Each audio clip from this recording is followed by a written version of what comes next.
Ready? I told you a quick introduction. I'm Andrea. I work at the library. This is Professor Bogardus. Am I saying that right? Yes. Okay.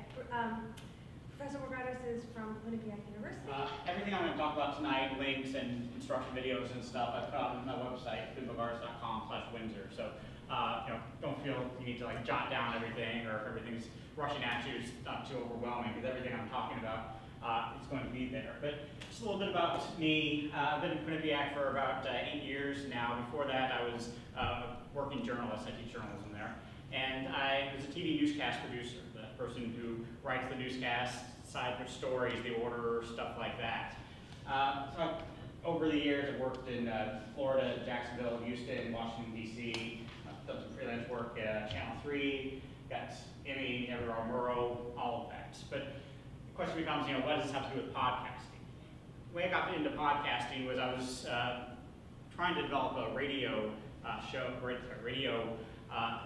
class at Quinnipiac for students who were interested in broadcasting. But my chair said, how about podcasting? Because it was new, hip, and wanted to market it. And of course I knew nothing about it, so I just started listening to podcasts and trying to figure out how am I going to teach this. And what I quickly found out was that the skills I taught in journalism were pretty much exactly the same with podcasting, only it was better because instead of doing dry news and serious topics, the students could have a lot of fun with it. So the same audio recording, audio editing, picking sound bites, voicing, personality, editing, things like that, were all the same, only we could have a lot more fun with it. So that's the way I sort of approached this class at Quinnipiac and what I'm going to talk about tonight. So basically 3 things we're going to do. The first, we're going to talk about what is a podcast, definitionally, and sort of best practices for putting one together. What makes for a great podcast, some elements to look for in them. And then finally, recording, editing, and distributing podcasts. So the first thing, what is a podcast?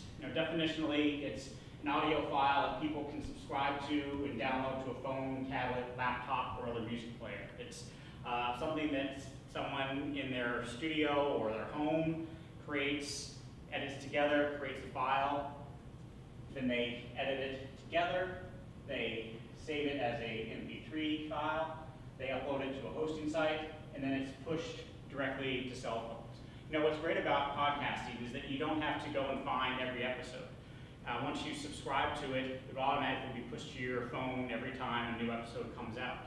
So you don't have to sort of go through the process of convincing someone to listen to every single show you're doing. They're going to get it automatically on their phone if they're interested in it. So it's really a new way to broadcast your information. And the term originally was referred to iPod, iPod broadcast, but now it's a generic description. Podcasts have really been around since about the dawn of the iPod era. In 2003, the first ones came out, but they didn't really explode in popularity until about October 2014. That's when Serial came out. That's the podcast that really got a lot of people into it, and it really sort of exploded the notions of what a podcast was and how it was different than other types of media over the years. And it's 80+ million times it's been downloaded. And what are podcasts content-wise? That's the other great thing about it. They can be anything you want them to be. They can be audio narratives, they can be stories, they can be talk shows, interview shows, they can be monologues if you have a point of view you want to express, or basically anything else. There's no rules for podcasting, which is what makes it so amazing. When we're talking about great podcasts, they combine audio gathering and editing. They combine research and writing. They combine storytelling, voicing, personality, mobile, internet technology, marketing, and promotion.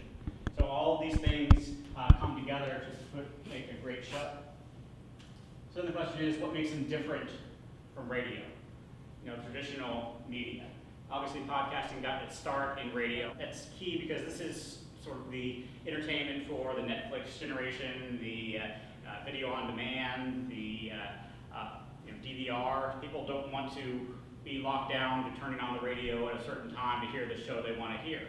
With podcasting, people can decide when they want to listen to it. The podcasts are pushed directly to your phone, and you can listen in the car when you're driving to work, when you're walking the dog, when you're exercising, when you're cooking in the kitchen, when you're just relaxing in the living room, it doesn't matter where and when you're doing it, it's on your schedule. And people can also decide which episodes of the podcast they want to listen to. It's not like you turn on the radio and if you don't like the topic that day, you're turning the channel. So it puts the listener in control. The second big difference is that there are no rules. If you want to put something on the radio, you have to basically bend it around the radio's time schedule and commercials, and you have to be on at a certain time and off at a certain time, and with the commercials at a certain time. In podcasting, there are no length rules. It's however long it needs to be. If a podcast could be 2 minutes, it could be 2 hours. It's however long the content you have dictates, because there's no standard for it. And also, content-wise, there's no one telling you what you can and can't say. If you go to a radio station, you have to abide by the FCC, the Federal Communications rules on broadcasting decency. You can't say certain words. You can't describe certain acts or actions. In podcasting, there is no problem with whatever you want to say. The only restriction is, someone is hosting your show. If they don't want to have that on there. But even Apple, the biggest podcaster, allows explicit podcasts. They have a little E they put on there to warn people. So you don't have the restrictions you would have if you went over the broadcast. And you don't have anyone turning you down. If you go to a radio station and say, I want to have a radio show, they could easily say no. That's doesn't fit our model, doesn't fit our audience, we don't like the topic. But in podcasting, you're doing it all yourself. So no one is telling you how long can be, what you can say, and what you can do. There's also blurred distinctions between entertainment, journalism, and public relations, marketing. Podcasts can basically be anything you want them to be. If you want to do a show with hard-hitting news topics, that's great. If you want to do a show that's pure entertainment, you're just having fun with it, that's great too. If you want to do a podcast that's geared towards promoting your own business or something that community, political things that you're interested in, that's fine too. It could be even straight advertising podcasts. As long as someone wants to listen to it, that's really all that matters. The content, what you put into it can be anything. A little later, we're going to show you how to put together a quick podcast, put it up on the internet, and theoretically, 10 seconds later, someone on the other side of the world will listen to it. And everything I'm going to be doing is you can do it with a phone, do it with a free program on a computer. So you really need to spend basically zero out of pocket to get started. Obviously, if you want to get more into it and get higher quality stuff and more sophisticated editing, you can start to do that. But for entry level, you can do it for free. And then finally, the ultimate creative freedom. A lot of people like podcasting. They get to experiment and they can do whatever they want with it. There's no podcasting authority. There's no book on podcasting that tells you how to do it. It's however you think it works. So it's basically whatever you want to do, you can do it. And by the way, if there's any questions that come up as you come along, just feel free to interrupt me. All right, so the second thing, what makes a great podcast? The quote that I like to use here is that podcasting is the art of telling a sound story, not a story with sound. And what I mean by that is a podcast, the sound, the audio that you're listening to is the story. It's not like a radio broadcast, a radio news show where the person's talking and they're just throwing in sound bites just to get another person's voice in there or get an interview, something like that. In a podcast, the best podcast, the sound is an integral part of the story, integral part of the storytelling process. And just an example, this is one of the assignments I have my students do. I have them tell a story with only audio and one spoken word. So they have to think, I need to tell a narrative, I need to tell a understandable story with a flow with a beginning, middle, and end, using only audio. So it really forces your mind to think, okay, I need to tell a story, but I can't tell it. All I need to do is pick sounds in order to get the person thinking of what's going on. Here's one of my favorites of those.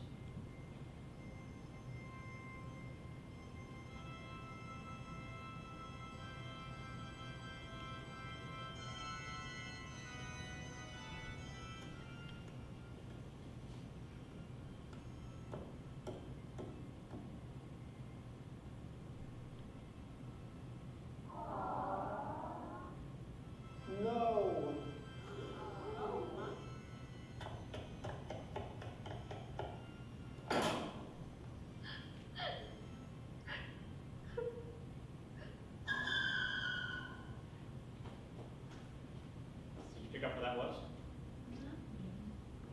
Yeah, so it's very distinct. You know, you're picking sounds in order to evoke emotions. You know, this case, in this podcast, the sound is the story. It's not just a story with sound. So really, you have to think when you're going into these things, the sound is what's important in these broadcasts. And you can create a story with just audio as long as the sound is something that someone can recognize and understand what you mean.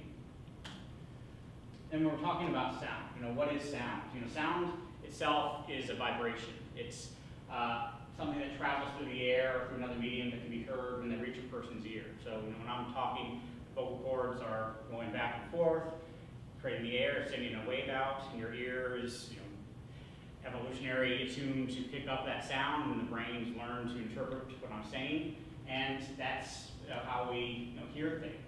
And when you work with sound on a computer, it looks like this, the voice print.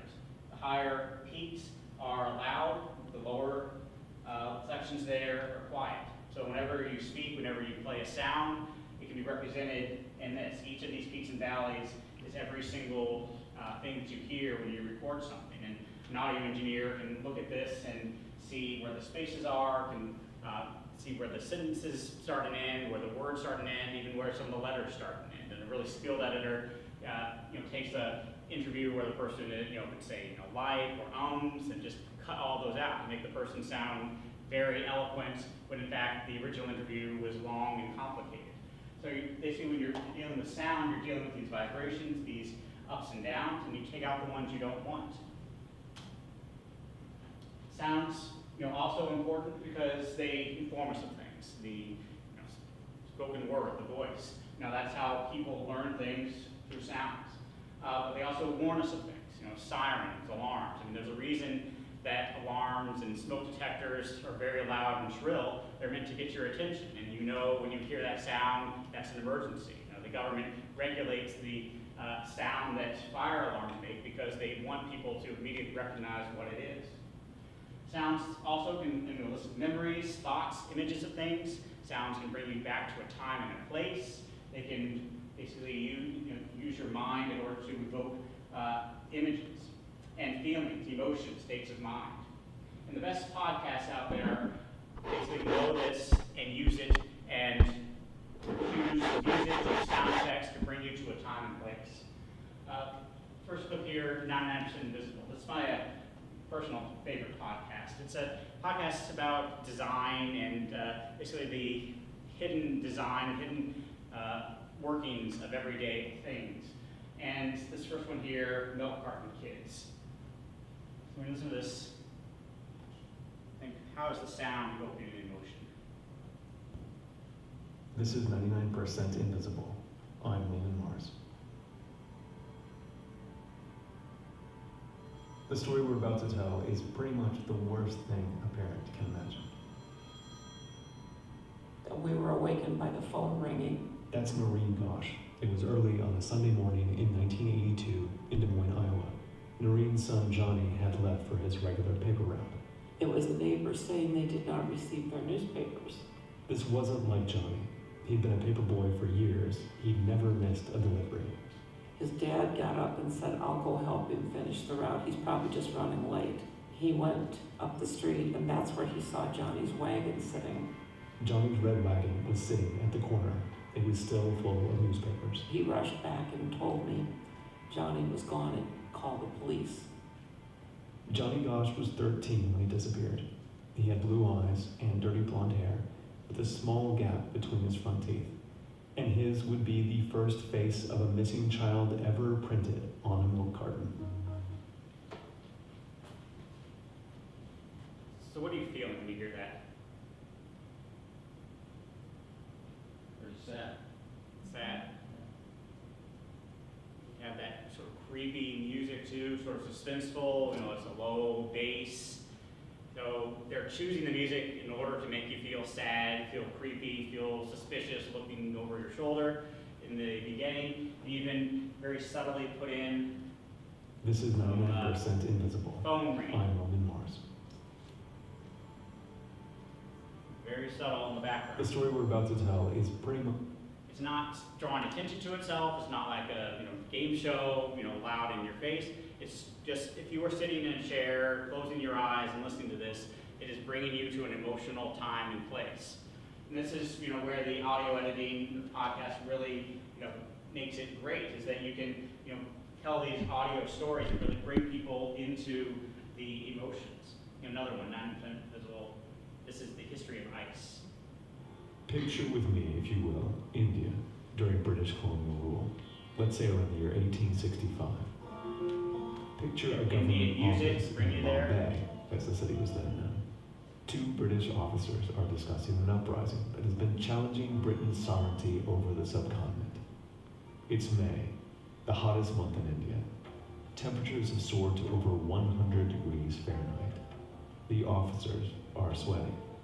There's no air conditioning, of course, but they have a servant who brings them 2 ice-cold drinks. The officers take sips of their drinks and swirl the ice in their glasses. And at this moment, these cold drinks, dripping with condensation, feel like a small miracle to these colonialist whiters.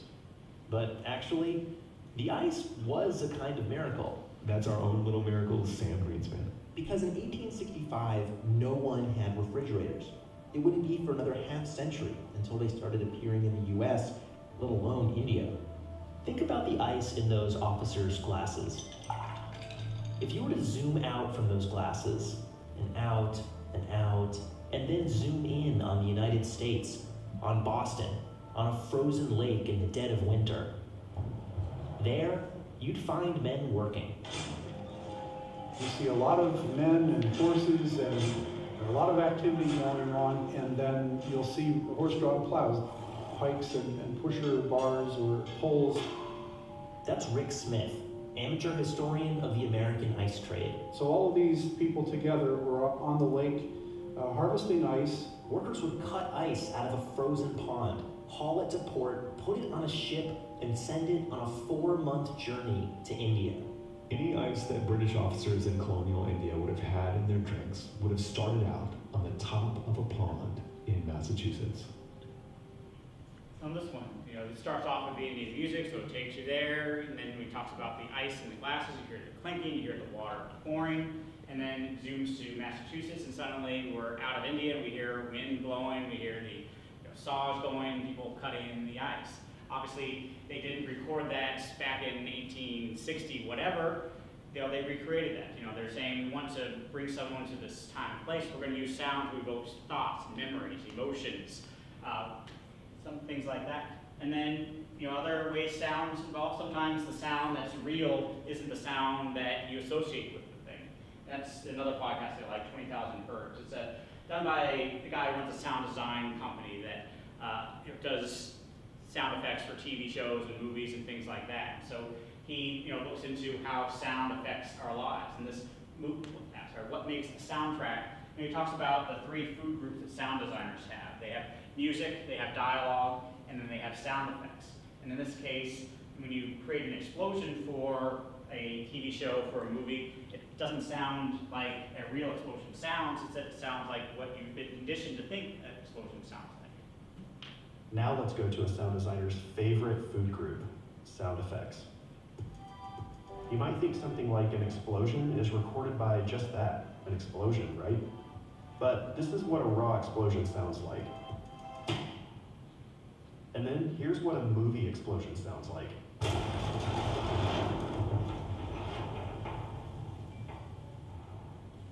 Let's break that down.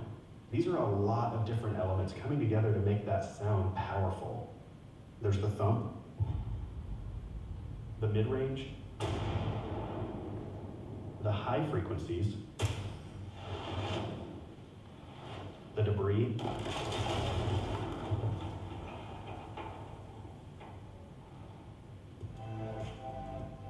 and that's just a small sample of what can be 30 plus sounds coming together to make that single moment. So when you're creating these sounds, you're basically creating things that didn't exist before. So it's the creativity of it, and you can do it yourself, or there's also sites on the internet that have free sound effects that you can go to. I'll show some of those in a few minutes. So you can really make your podcast interesting to listen to, compelling, something that someone wants to actually listen to because it's like a TV show, it's a movie, it's cinematic. But beyond that, they also have excellent writing.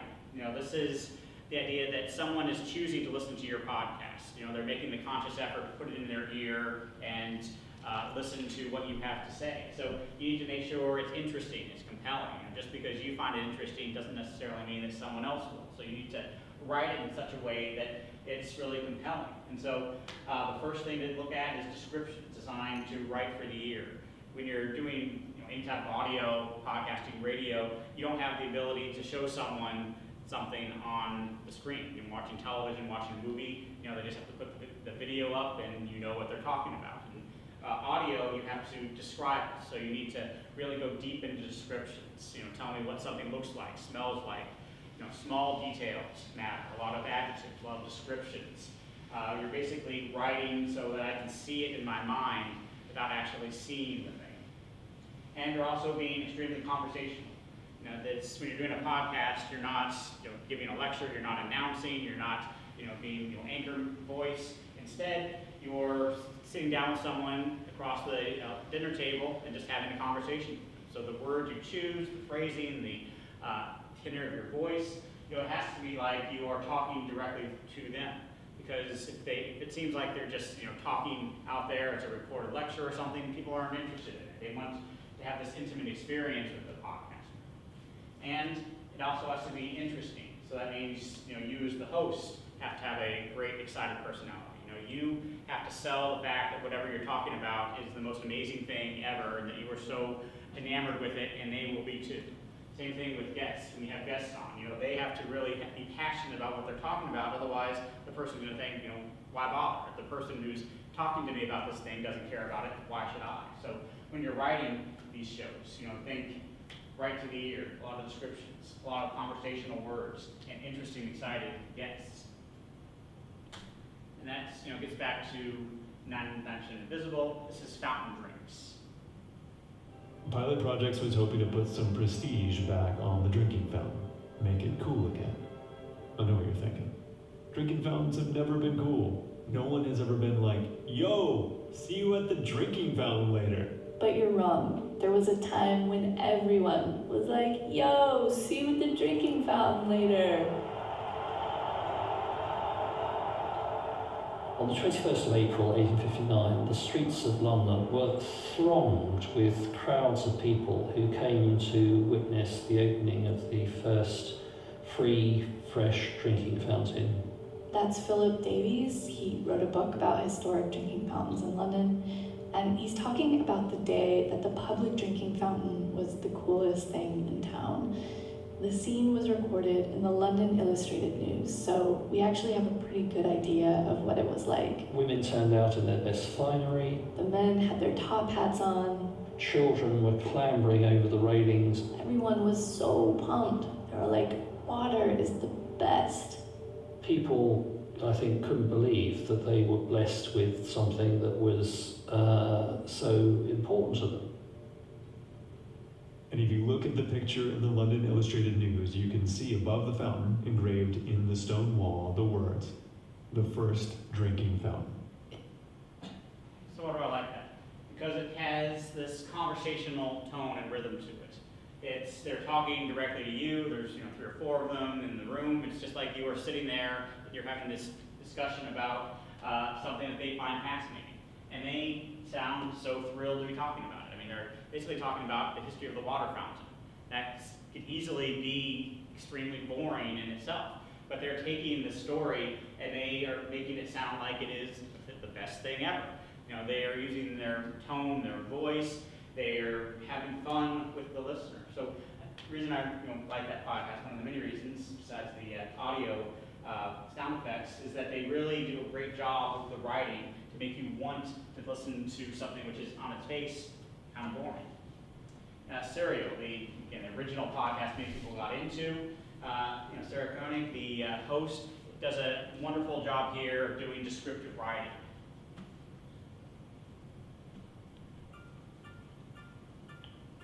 This is a global template. That call from Adnan Sayed. Megan Badak from Maryland Correctional Facility. From This American Life and WBEZ Chicago, it's Serial, one story told week by week. I'm Sarah Koenig.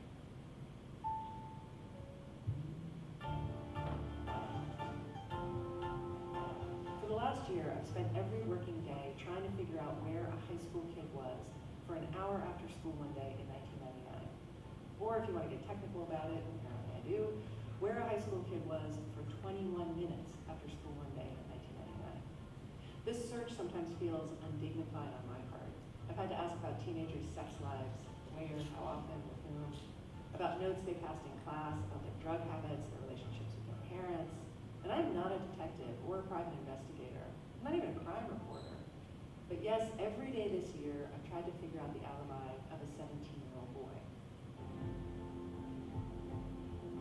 I first heard about this story more than a year ago when I got an email from a woman named Rabia Chowdhury.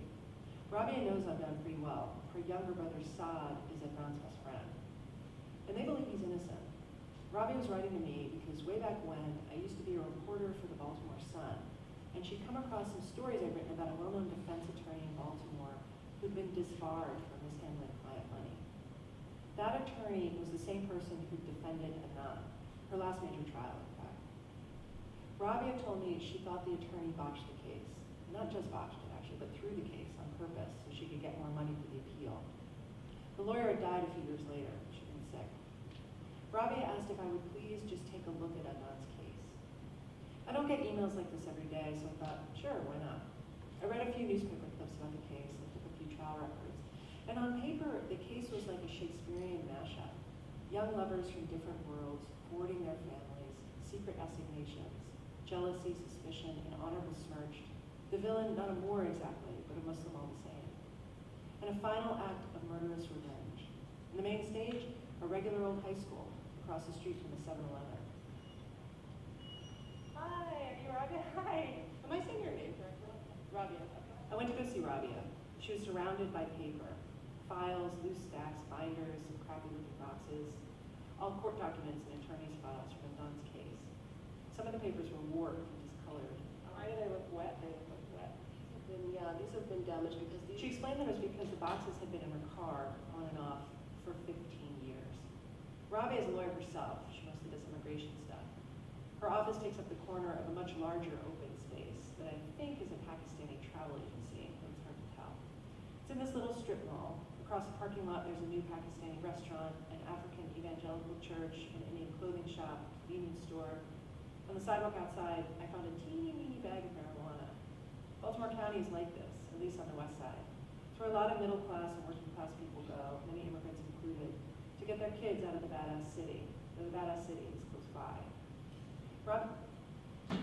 So in this one, she's extremely conversational.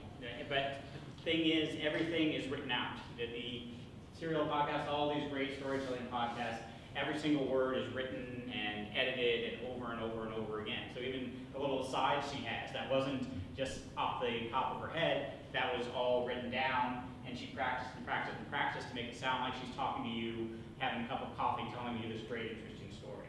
And then when she's right into the ear, she's describing the scene where this is happening. You know, the buildings are here, these are different buildings, I found a little bag of marijuana. You know, there's a Pakistani travel agency, it's hard to tell. So she's basically taking you to that time and place. You don't have a picture of what she's looking at, so everything you know has to come from her voice and what she's telling you and describing to you. So Serial does a great job with doing that, and it goes through 13 episodes, all pretty much sound just like that.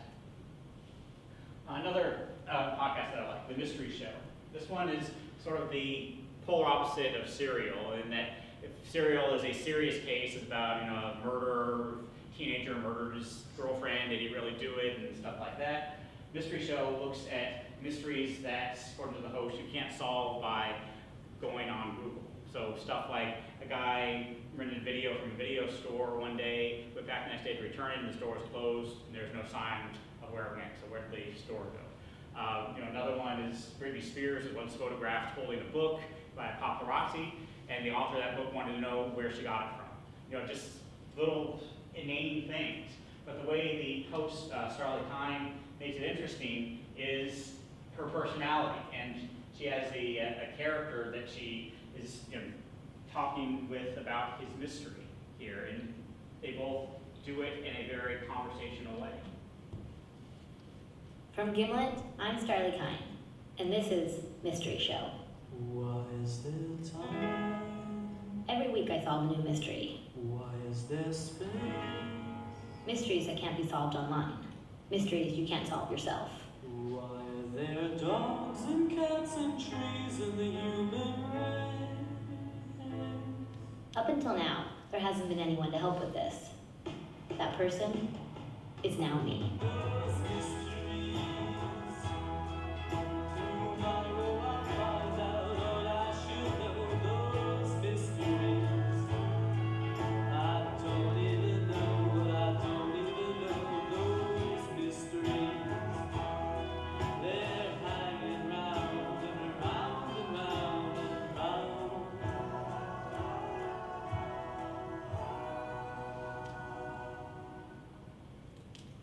Should I start from the beginning? Does the beginning mean childhood? Not that beginning. This mystery belongs to my friend Jonathan. A couple weekends ago, I went to the Smithsonian Institute in Washington, D.C. And I didn't do any of like the smart things and go see documents. I looked at Dorothy from The Wizard of Oz's shoes, Archie Bunker's chair, the dumbass part of the museum. So I saw that stuff, and then 10 minutes later I went to the cafeteria to get something to eat. How many minutes did you spend getting lunch, and how many minutes did you spend at the museum? I probably spent more time at the cafeteria. Yeah. It was a good lunch. And on the way in, they have behind glass all of these lunch pails. And what caught my eye was a Welcome Back, Kotter lunch pail, the sitcom from the 70s starring Gabe Kaplan and John Travolta, about a group of 4 guys in high school. I guess they were learning disabled or youth at risk. Juvenile delinquent. Yeah, they were juvenile delinquents, I guess, yeah. With learning disability. Definitely Arnold Horshack either had a learning disability or was just Jewish. But back then, it was funny and they called them sweat hogs. I was a huge Welcome Back, Kotter fan. I loved it so much that not only did I watch it, I used to tape record. I had an audio tape recorder, and I used to tape record episodes and then listen to them again later, as though they were radio plays. Really? Yeah, and I used to even memorize lines that I thought were cool that I could use in school, like, your mom's so low that she could play handball against the curb. There's a lot of mother jokes, like John Travolta's character, Vinnie Barbarino, would always say, not about my mother. My mother was a saint. Remember that? Nope, absolutely not. In fact, I think I just used that line on you last time I saw you. I said, hey, you brought up my mother, and I said, my mother's a saint. I was quoting Vinnie Barbarino. At this point, it seemed harder to believe that Jonathan had ever said anything to me that wasn't from Welcome Back, Kotter. So I was studying the scene depicted on the lunch pail, and there was something in the image that made no sense to me. And I just stood there for quite a while, holding my tray full of food, just staring at this lunch pail, trying to figure out what the image was. What? And that's the image he's talking about. It's basically, he was saying that this scene, he knows these episodes so well, this was never in an episode of Welcome Back, Kotter. So how did they get an image from it painted on lunchboxes in the 70s going after people? So it's the, inane type of mystery that she's solving. It's not anywhere near serial, but it's still interesting because this guy is passionate about it. He's talking about a 1970s sitcom that few people, still remember is even, on anymore. And he's, going into the gritty details of, I know this scene wasn't there. And it launches into the mystery of where did they get this. So she goes and talks to the people who designed the lunchboxes in the 70s, the Aladdin Company, and talks to the artists who actually drew these, and comes to the realization of the conclusion to the story of where did they get this photo. But it's interesting because the people talking about it are interested in it, and the back and forth between them. It's like you're eavesdropping on their conversation. It's like you're the third person at the table as they're having this interesting discussion. So when you're writing these shows, when you're putting these together, you want to make it interesting.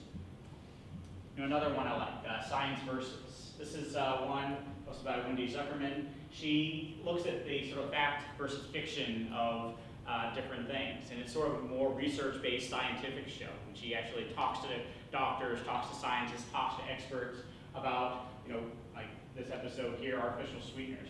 Are they really giving you cancer? Are they really making you fat? But just like in the 99% Invisible, boring topics, so she has to find a way to make it interesting. So she has a very excited, upbeat, happy personality, and she brings in people who also have that sensibility to make the show interesting. So, artificial sweeteners are no-calorie or low-calorie sweeteners that flavor, among other things, diet sodas. And because they're low-cal, no-cal, so-cal, for decades, advertisers have been licking their lips and promising that these diet drinks will give us a healthier, happy-go-lucky life.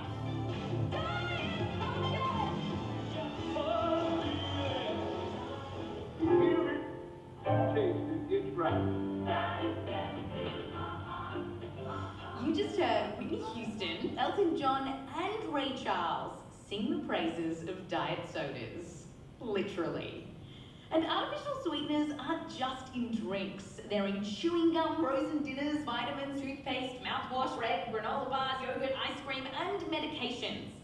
They're used so widely that one study said, quote, "Many individuals do not even realize that they are consuming them," end quote. According to the CDC, 1 in every 5 Americans drink diet drinks on any given day. And one of those Americans, someone who is a very big fan of diet sodas, is PJ Vogt.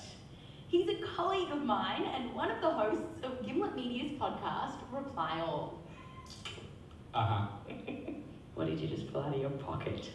12 ounces of Diet Coke, 12 ounces of diet sweetener. And PJ really likes his diet sodas. I keep one in each side pocket, so I feel like a cowboy with 2 pistols. He drinks around 6 to 10 cans a day. Today, it is right now 3 o'clock, and this is number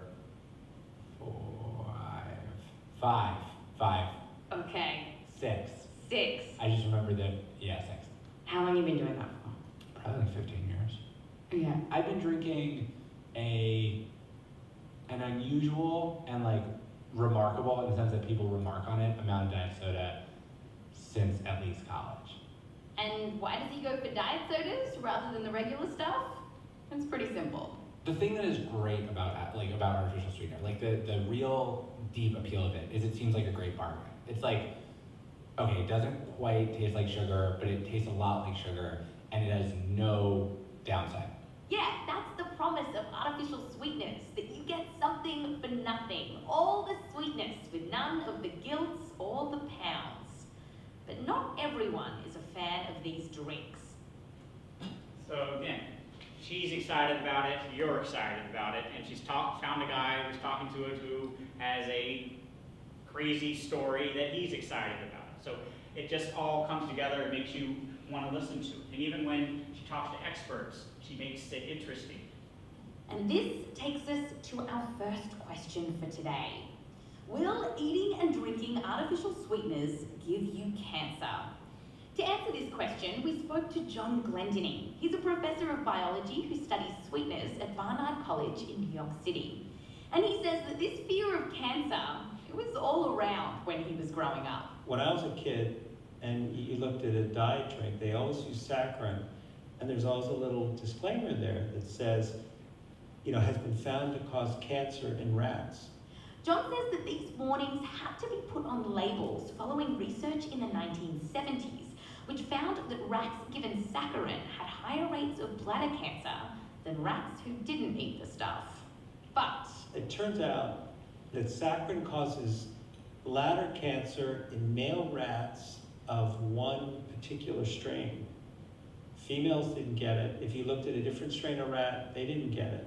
Still, scientists actually went looking for evidence that saccharin might increase our risk of bladder cancer. And what did they find? Well, according to the FDA, more than 30 studies in humans have shown that saccharin is safe for human consumption. to look at all the people that have been consuming saccharin, all the people that haven't, and there's no difference in bladder cancer rate. So in this, he's talking to the doctor, the expert, who could easily be a boring person, talking in a clinical sense, but she's editing the interview down so you're just hearing the best of what he says. She's listening to the whole interview, and she's taking the boring stuff and she's saying it, because she can say it faster, better, more interesting than he can. And she's relying on him to just say the quickest, shortest, snappiest sound bites possible. So this is, again, where sound editing comes in good podcasts. It's not just, okay, I'm going to talk to this guy, I'm going to record the conversation and just put it on the air, put it on the podcasting app. No, I'm going to really listen to this and mold the narrative, what he's saying, into my greater story. So I'm going to pick smaller bites. I'm going to pick the emotional things, the interesting things, the things that only he can say, his own personal experience, or his things like that. And then she's going to write around it. So, Science Versus, I think, does a great job with that, because she takes interviews both with real people and scientific people and makes them sound compelling. And the final one here, Myths and Legends. This is sort of a departure from the other podcasts. The other ones we listen to are all nonfiction. They're all telling a story about something, whether it's the History Style podcast or the True Crime podcast or the Mystery podcast. But podcasting, because it can be anything, it can be fiction. So Jason Weiser is a guy who posts Myths and Legends. He takes the original fairy tales, the Grimm Brothers version, the non-Disney-fied version, and retells them in their original meaning, but he adds in modern sensibilities, modern snark. So he's basically taking stories that you know or you think you know and telling you the real story. And so this is his version of Snow White. In the dark forest, Snow White found a house. It looked nice and homey, so she went inside and saw 7 little dinners, ready next to 7 little beds. Instead of eating just 1 or 2 of the dinners, she ate a little bit from each plate and drank a little bit from each cup. Then, realizing that after narrowly missing execution and wandering in a dark forest, she was pretty sleepy. Oh, and here are 7 beds. Might as well try all of them. And she did. The dirty Snow White tried each and every bed until coming to the last one, which was good enough. Then, of course, she went to sleep in this strange house. I have to say, if you find yourself in the dark forest and chance upon a warm cottage filled with food and beds, you're not going to endear yourself to the owners if you essentially lick all of the food and rub your grimy traveling clothes on their sheets. Unless you're beautiful. The 7 dwarfs came back and saw that all of their food had been partially eaten and their beds messed up. But then they found Snow White and, hey, she's cute, so let's not bug her. The next day, Snow White told the 7 dwarfs her story, and they took pity on her, saying that if she merely cooks, cleans, sews, washes, knits for them in addition to making them breakfast every morning and dinner every night, then she would be allowed to stay with them for as long as she wanted. Snow White, seeing as she had nowhere else to go, agreed. They only told her not to let anyone in the house because, they lived in the middle of the dark forest. With that, they went to work to mine gold. Later that day, a completely normal and cool old lady stopped by the cottage, and she was just giving away a gold-trimmed bodice. When the dwarfs said don't let anyone in, surely they didn't mean harmless old ladies, completely unsuspiciously giving away expensive ladies' wear. Snow White opened the door, put on the bodice, and it laced itself up to be way too tight. Of course, the old lady was Snow White's mother, disguised with heretofore unmentioned magical powers, and she was still trying to murder her daughter. Apparently the magic mirror is not only an objective judge of beauty, something that's by definition subjective, but it also comes preloaded with a Find My Friends app, and told the queen exactly where Snow White was hiding, /employed, /mildly enslaved. Making the classic villain move, the queen left Snow White gasping for air on the floor, her dress suffocating her. She went back to her palace, and the dwarves came in, just as Snow White lost consciousness. They cut her out of the bodice and told her, really, do not let strangers from the dark forest into our home. Also, why isn't dinner ready? So in this, he's the only one on this podcast. He doesn't do interviews, he doesn't bring in sound effects or do character voices or anything. So he's using his voice to tell the story, using rhythm, using pacing. He's very low key, but he has these side marks, the snark, the Find My Friends app, the mildly enslaved lines, just stuff that makes it fun, interesting. So he's telling you this story, and he's using his personality to make it interesting. Because because all you have is the audio. It's not like television where you are entertained by the video, just him. So this is what you want to think about when doing a great podcast, is it's more than just recording a conversation with someone or recording a monologue. You really want to put a lot of effort into finding good music to start the show and to set the mood, integrating sound effects when you can, writing to the ear so you're describing everything in intricate detail, to have good conversational voicing, to have guests on that also have an excitement about what you're talking about, and to edit down the other people's voices so that you are making the show compelling, interesting, something that someone wants to listen to. Because it's very easy, if you don't like the podcast, to just pull it out, take the thing out of your ear, find another show. So you really need to make the podcast something that someone wants to listen to, because if they don't want to listen to it, they won't. And so all of those podcasts, regardless of the form, the style, the content, they all have basically a structure like this, 4 things. The first is theme music. Now, it's always good to start a podcast with music, because it allows someone to put the earphones in, adjust the volume. It sets the tone, sets the mood. You can choose excited music, sad music, creepy music, whatever fits whatever you're talking about that day. And it just sort of eases the person into the show. If you just start off straight with your voice, that's abrupt. And when you have earphones in your ear, the last thing you want to be is abrupt, because it's literally inside your ear, inside your mind. So you need to make sure that you have this nice music, usually about 15 seconds worth, and then you go into the show. And the first thing you want to do is to welcome the introduction. When you're starting a podcast, it's just polite to say, hi, this is my name, this is the show, this is what we're going to be talking about today. You basically want to introduce yourself, and you want to introduce the show, because with the podcast, you go to the podcast app, there may be 15, 20, 30 shows there. You can't assume that someone's going to start out at show number 1. They could start somewhere in the middle. So if each show is individual about a certain topic, then you can introduce the show each time. So we all have good introductions telling you what the show is about every single time. And then you have the audio content edited together. Like the clips we just heard, it combines the host's voice with music, sound effects, with other people's voices, sometimes multiple music clips, multiple sound bites. So you're taking the time to put the show together in a very highly produced way. And then at the end, there's a goodbye. It doesn't just end. They give credit to the people that they got the music from. They have ads in the show. They're thanking the sponsors. They're saying, next week we'll be doing X, Y, Z. Stay tuned for that. Go to our website, share us on social media. They're basically wrapping the show up, saying goodbye. So these podcasts, it's not just what's known as live to tape, where they hit record, they talk to someone back and forth, and hit stop and put it on there.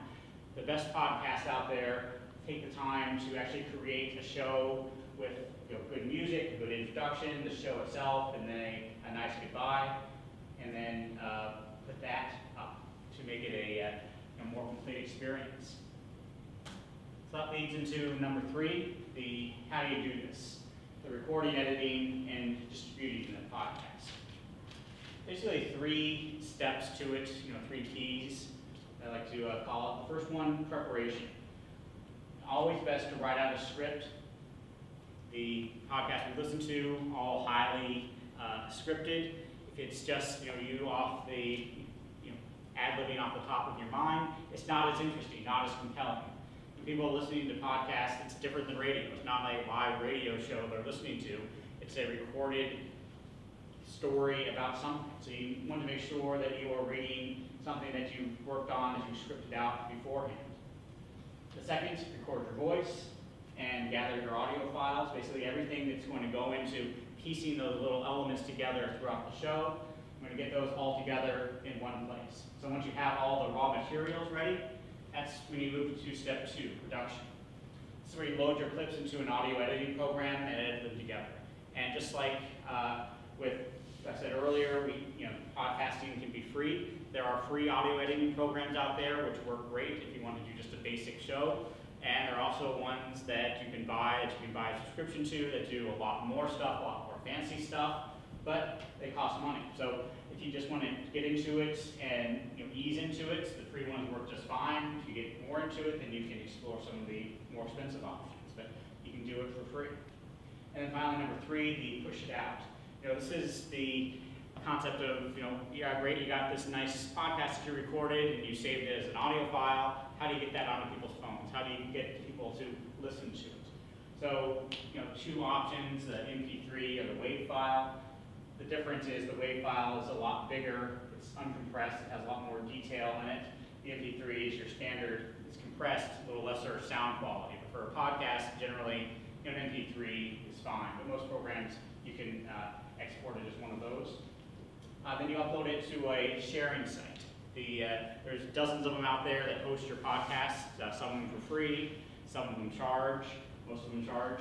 The one that I'd say is the most popular is SoundCloud.com. This is a site, sort of the YouTube of audio files. It allows you to post a sound clip to their site. It gives you a address. You take that address and you share it on social media or share it with people. They go to it and they can listen to your podcast. And SoundCloud offers you, I think, like 3 hours of record time or 3 hours of hosting time for free. And then after that, you pay $15 a month and you get unlimited hosting. So again, if you just want to start out and not sure that it's something you want to make a big investment in, you have 3 hours to play with on SoundCloud and then they start charging you. So it's a great free program that you can upload things to. There are other sites that do it as well. And once you get even more complicated, SoundCloud has a free ability to push it to the different podcasting apps, like the Apple podcasting app on your phone. You can set it up so that every time you post a show to SoundCloud, it will automatically push it to iTunes, and iTunes will push it out to all your subscribers. And you can get that for free, even without paying the $15 per month for it. So it's just once you have the production done, and then you need to figure out how you're going to get this out to people. So the other thing you need to think about is how you're going to record your voice, your interviews, things like that. There's basically 3 types of microphones out there that people use. The first one like this is the one I use. It's a Blue Yeti condenser mic. It's about $120 or something like that. Nothing too expensive, but it's nice because it has great sound quality and it has the little dial here. You can change up where the mic's recording. So I can have it so if it's just me doing it, I can talk, it's recording only on the front here. If I have a guest, I can do it so it records front and back, so I can actually talk with the person in the eyes or talking and record both sides. You can also do it so it does 360, so if you're in a room and you want to get room noise or you want to get people, more than 2 people, you can do that. And it has the USB plug, so it goes right into the computer. So I don't even need to have a SD card or anything like that, like you would with a camera. You just plug it in, open up a recording program, hit record, and it will take the voice right from here. And these are the same type that you see in rooms sometimes with mounted on the wall. You can attach it and put it on there as well. Basically, all you need to record it is something like this and a nice quiet room. A room like this would be terrible for it because the ceiling's so big. It's the echo. Every time I say something, the vibrations we talked about earlier are bouncing off the walls. So you want a more enclosed space. Professionally, people have rooms which have padding on the walls and things like that. That absorbs the sound vibrations, so there's no echo. But if you want to do it just in your home, a closet.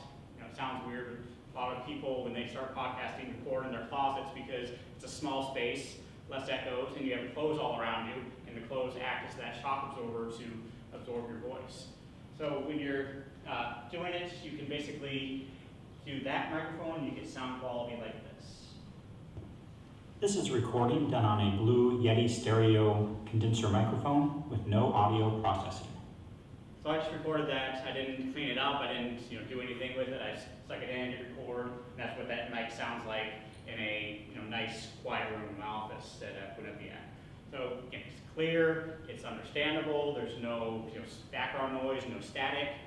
So it's really sort of the best option, and $125. But if if you want to get into it and don't want to do that, what's in most people's pocket right now works like 90% as well. The iPhone has a voice memos app. It's one of those apps that comes preloaded on there, so you don't even need to find it.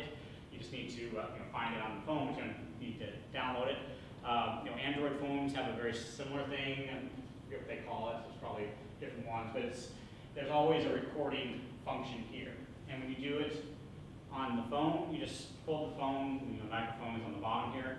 About maybe a foot away from your mouth. You put it too close, you'll hear a lot of static and air noise on it. Hold it like this, hit record, you read your script, and then you save it. You can email it to yourself, a sound file, or put it in Google Drive or Dropbox or whatever else you want, and that goes directly into an audio recording program. It's a little one more step versus the condenser mic plugs right in, but the sound quality is about 90% of what the good microphone is. This is a recording done on an iPhone 6S using the Voice Memos app.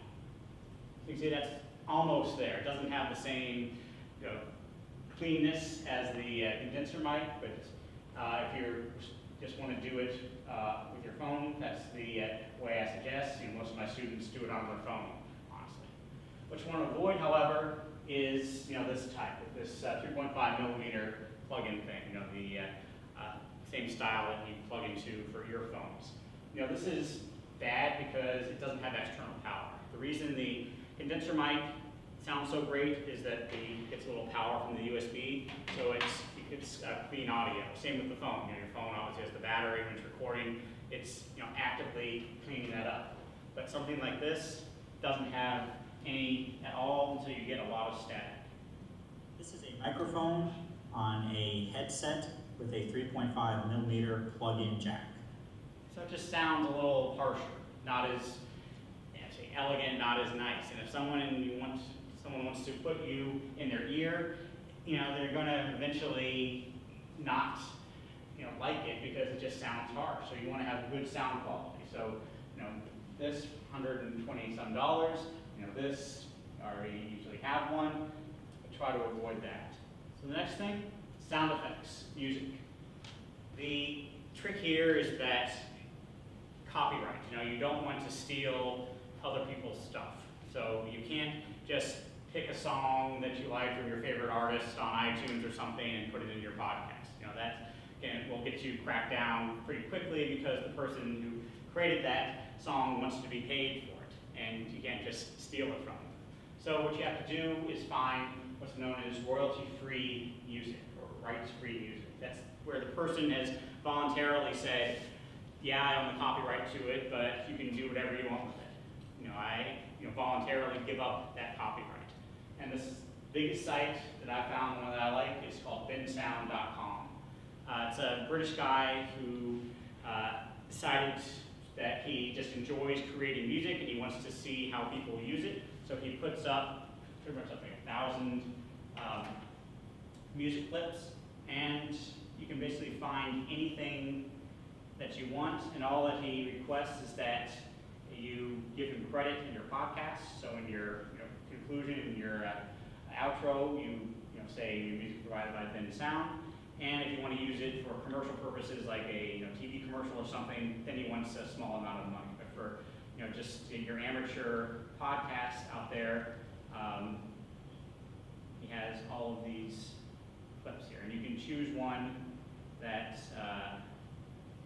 fits the theme of your podcast. So, love.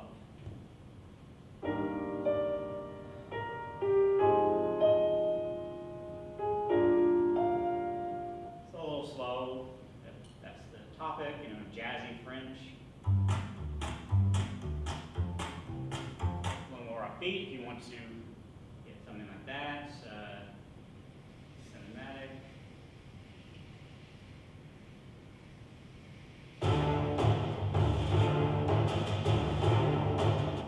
Altruistic. So, and he literally has thousands of songs here that he created himself. He owns the copyright to, and he's voluntarily letting people use it. So it's a great site.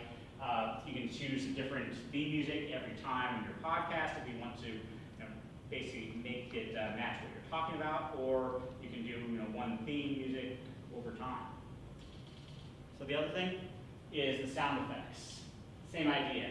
Most sound effects are free just because the sound effects themselves are something that you can recreate on your own, so people really can't copyright a common sound. You can't copyright your microwave beeping. Even if you recorded it and put it online, anyone could do that too. So what you end up with is sound effect banks.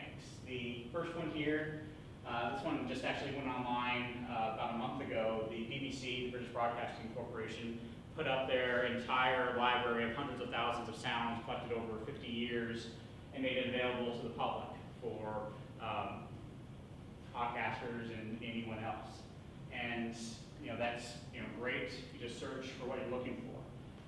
The one that I used before this one, soundbible.com. This is another site where you just search what you want to hear, and you can find a sound clip for it and download it. Other sites, freesound.org, that has a lot of sounds too. A little more annoying because you need to sign up for a free account and verify your email and all of that. So these you don't have to. So if you can find it in one of these two, great. If not, you can jump into that. Here's the BBC. So for instance, you're doing a podcast and you want to get a camera clip.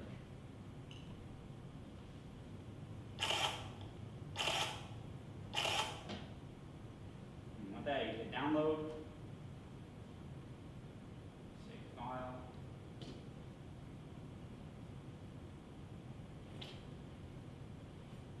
And there it is.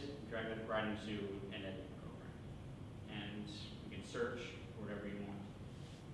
The Sound Bible, the other one I like. Search up here, so storm. You want rain in the background.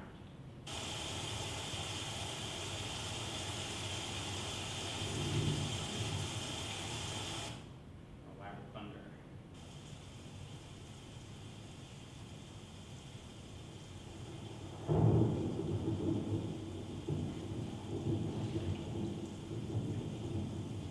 So when you're doing this, you don't even need to record your own stuff. If you want to record your own stuff, great. But the sound story that I played at the beginning, where they're telling the story with just the audio and the one spoken word, they find all their sounds on a site like this. So you don't really need to have a lot of equipment and try to wait until it rains to get the thunder, or to find a barking dog if you want to include a barking dog. You just find the stuff on these free sites. And then once you have all your stuff, you choose the editing program.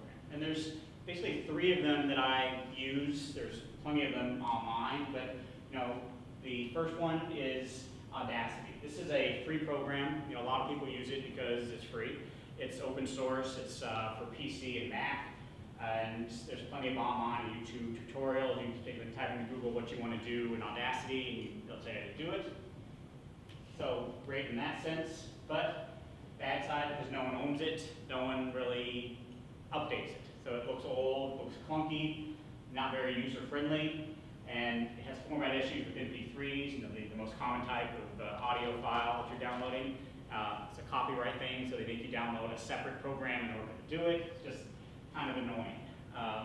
But it has the ability to do multiple track of audio, to adjust the volume of the clips, to put clips on top of each other, to clean up clips, take out background noise, stuff like that. So it's a powerful program. It's free. It's just not very pretty.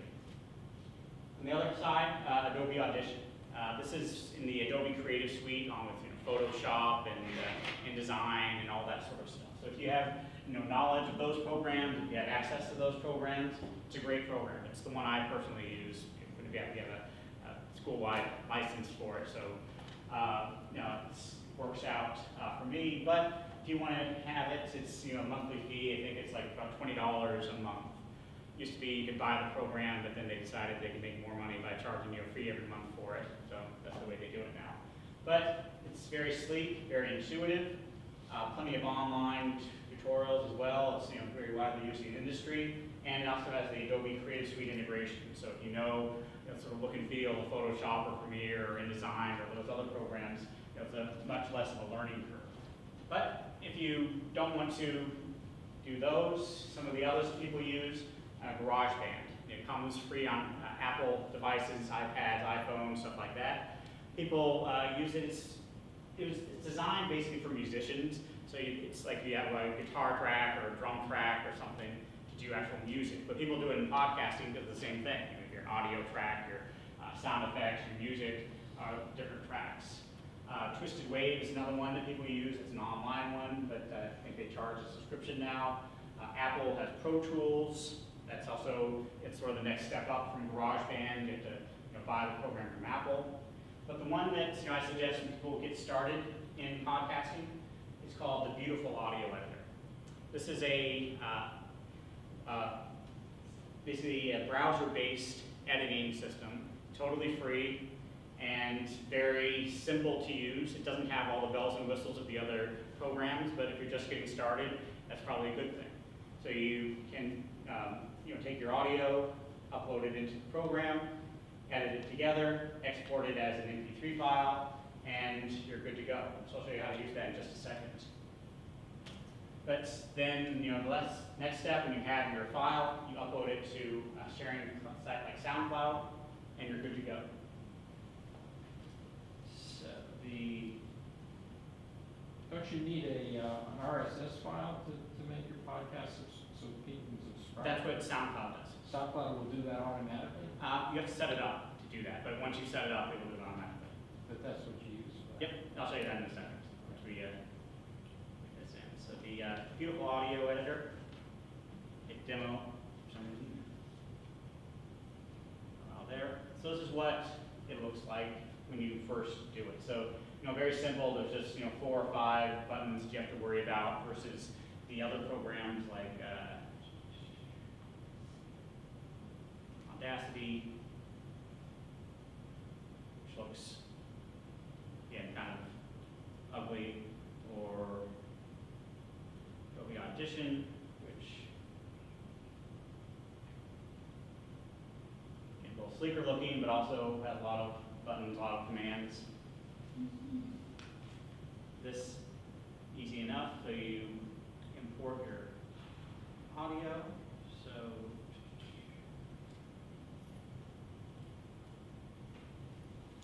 voice track, and so this is something that I recorded earlier. You see it has that voice print we talked about with the different spacing. The large is loud, the small is quiet, and you can see where the different words are.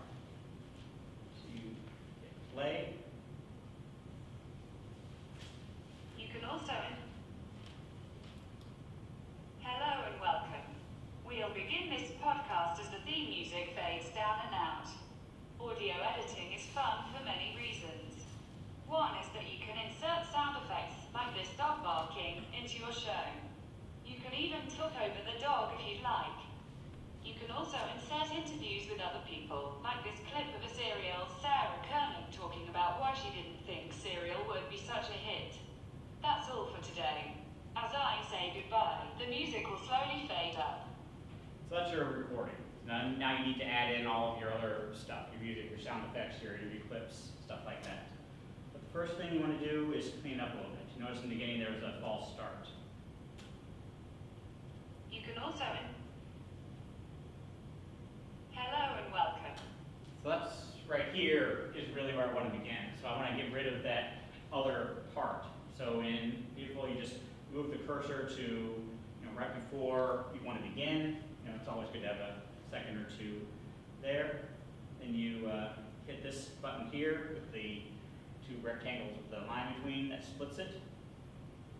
And then turns the cursor red. You go to where you want to do it, hit it, and it's split into 2 pieces there. If you want to separate these out, you can do that. Or if you want to delete the one you don't want, click the X, click the one you don't want, and it's gone. Now you have a nice clean start. So then what you want to do is move out to about 15 seconds. I like 15 seconds of theme music. So you see the numbers in red. I'm small there, but it has the timing there. So just go to about 15 seconds.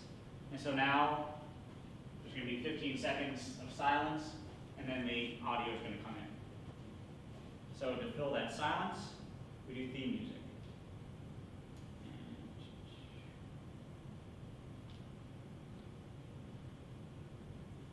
Here's the sound that I grabbed earlier from the bin sound site.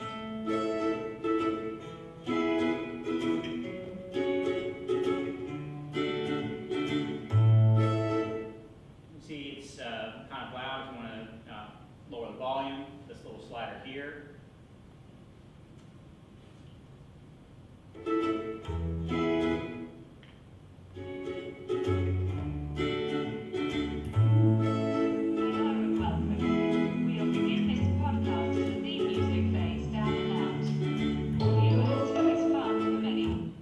Notice the sound, the music is overwhelming the voice. You know, basically, the way audio editing works is that any sound on top of another sound will play at the same time.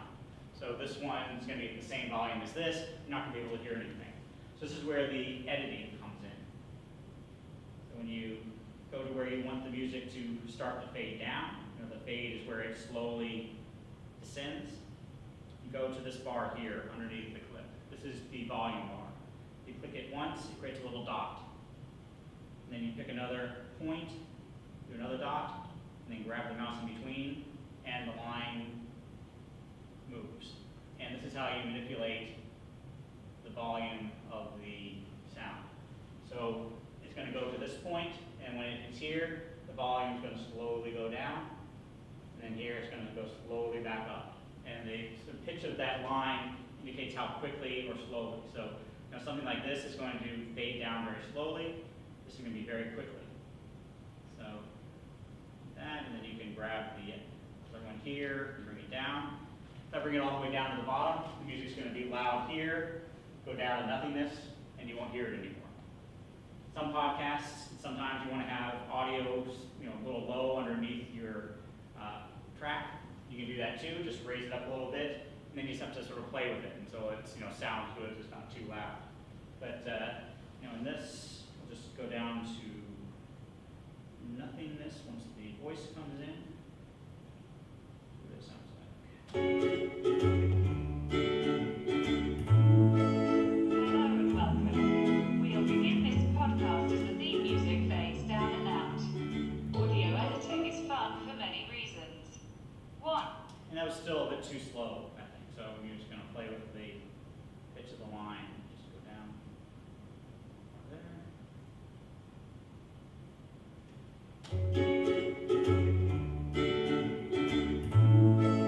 Hello and welcome. We'll begin this podcast as the theme music fades down and out.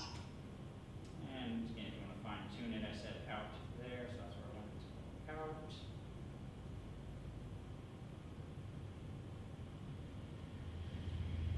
Hello and welcome.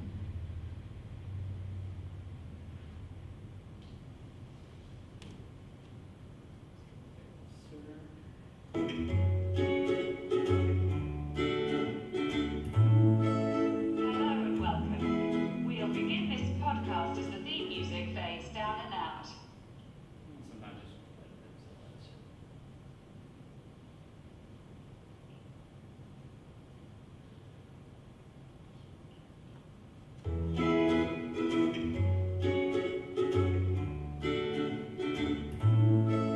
Hello and welcome. We'll begin this podcast as the theme music fades down and out. Audio editing is fun for many reasons. One is that you can insert sound effects like this dog barking into your show. So now it's calling for the dog barking. And you can see, as you can zoom in a little bit to see the sound. So dog barking is right here, and then you have the silence in the middle. So that's where you want to insert that. So you split the clip.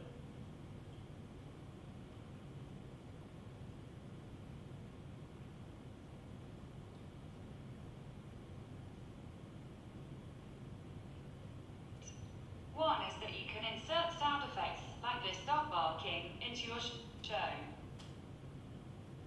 And take the move, drag it this way, and then insert your dog barking.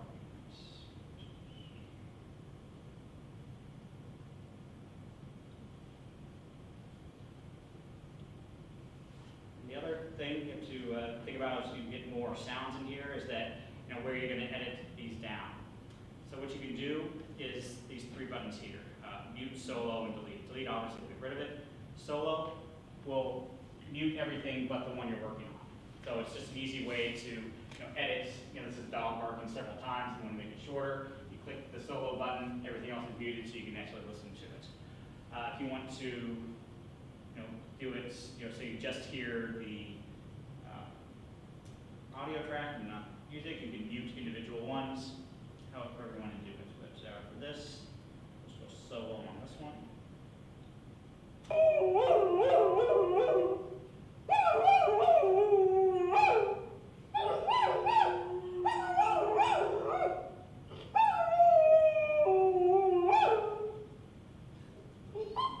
So you like it, but you think it's kind of annoying to the ear, so you don't want it to be that long. So this is where you do your clipping again. You just pick a point there, hit delete, get rid of what you don't want. Go back to the selection tool and you drag it in to match up here.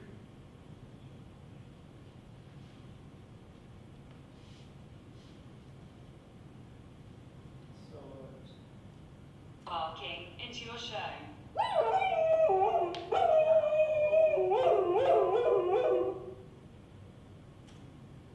So the next.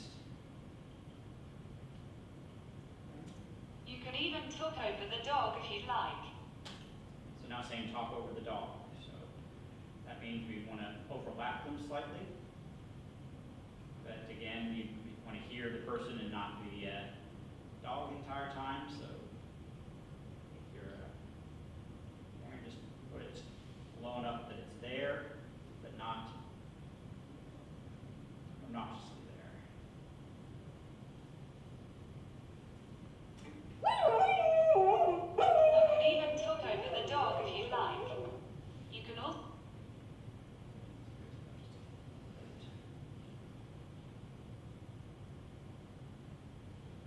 like this dog barking into your show. You can even talk over the dog if you'd like.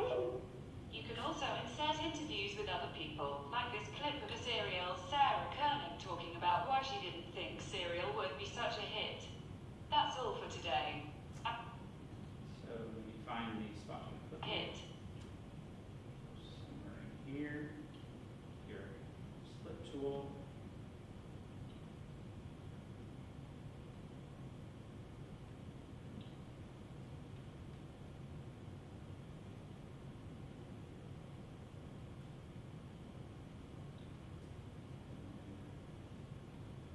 Report your interview.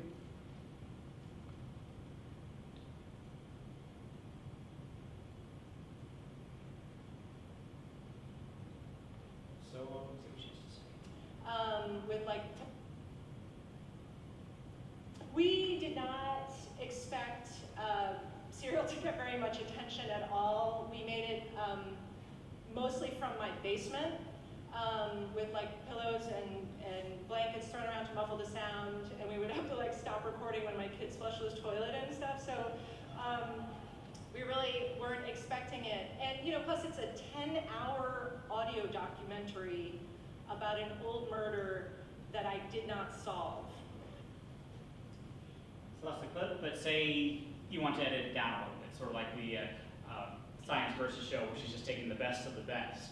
So you can do that too. You can say... We did not expect Serial to get very much attention at all. We made it...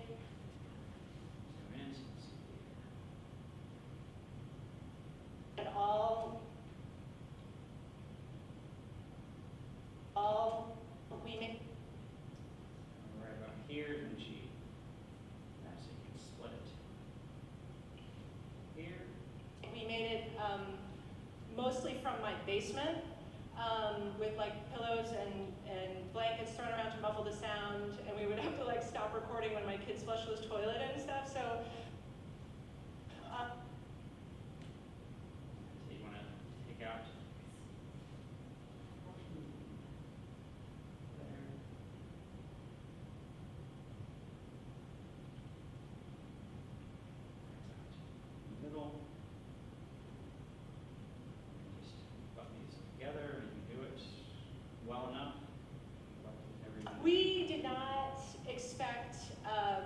serial to get very much attention at all. We really weren't expecting it. And plus it's a 10-hour audio documentary about an old murder that I did not solve. So obviously I got that the first time, but it takes time sometimes. And this is where the more expensive programs are a little better. This is a bit crude. You can only zoom in a certain amount. In the Audacity or Audition, you can do it a little better, but same idea. You're just taking out what you don't want. And then you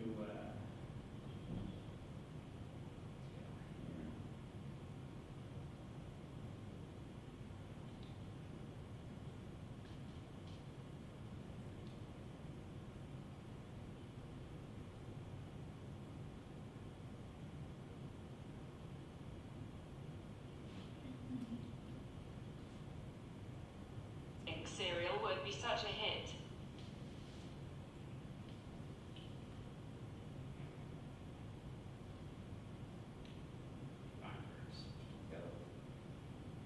About why she didn't think Serial would be such a hit. We did not expect Serial to get very much attention at all. We really weren't expecting it. And plus it's a 10-hour audio documentary about an old murder that I did not solve. Alright, so that's in the right spot. So then you to the end here, and what does it say? That's all for today. As I say goodbye, the music will slowly fade up. Alright, so it wants the music to basically do the reverse of what we did in the beginning, where before it faded down so you could hear it. Now we want it to fade up so that the music ends the show. That's all for today. As I say goodbye, the music will slowly fade up. Go back to your music.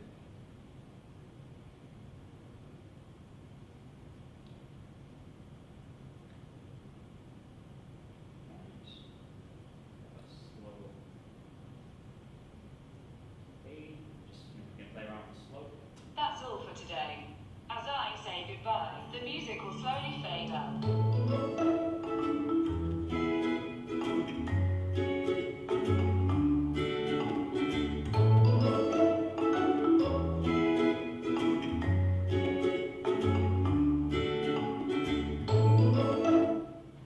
You find a nice out. If you want to be fancy with it, you can split the clip here and then just go to the end and make the end the real end. And that takes a little more time, so just for its sake purposes, we'll just cut it. Nice.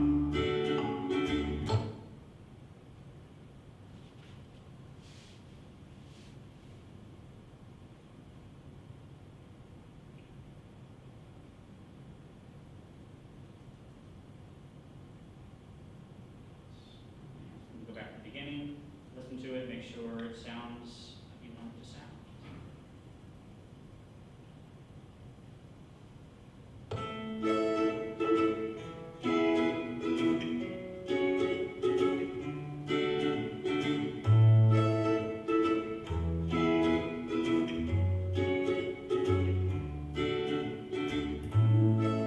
Hello and welcome. We'll begin this podcast as the theme music fades down and out.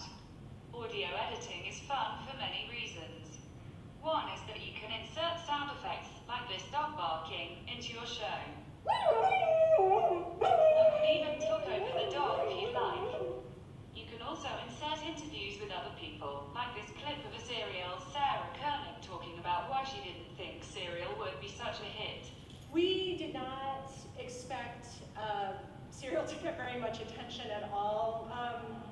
We really weren't expecting it. And plus it's a 10-hour audio documentary about an old murder that I did not solve. That's all for today. As I say goodbye, the music will slowly fade up.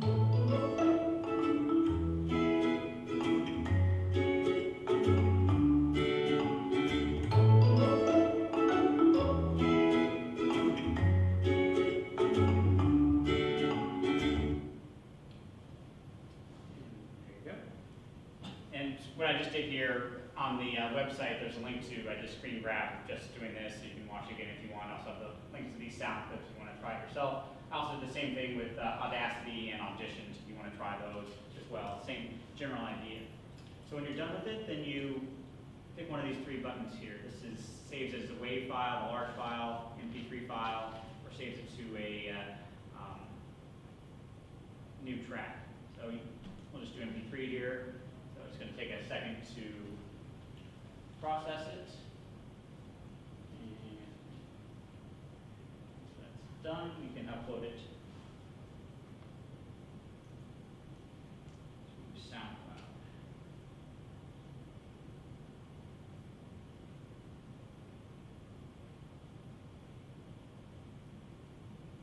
And SoundCloud, looks like this. It's just like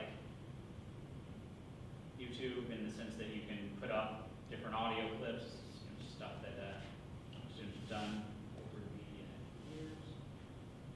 It's processing. There we go.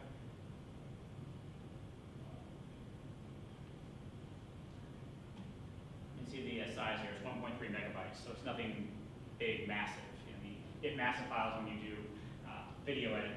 For audio editing, it's usually all size there. So let's rename this.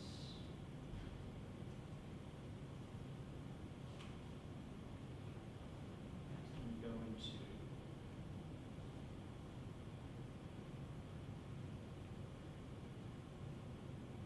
SoundCloud, hit upload.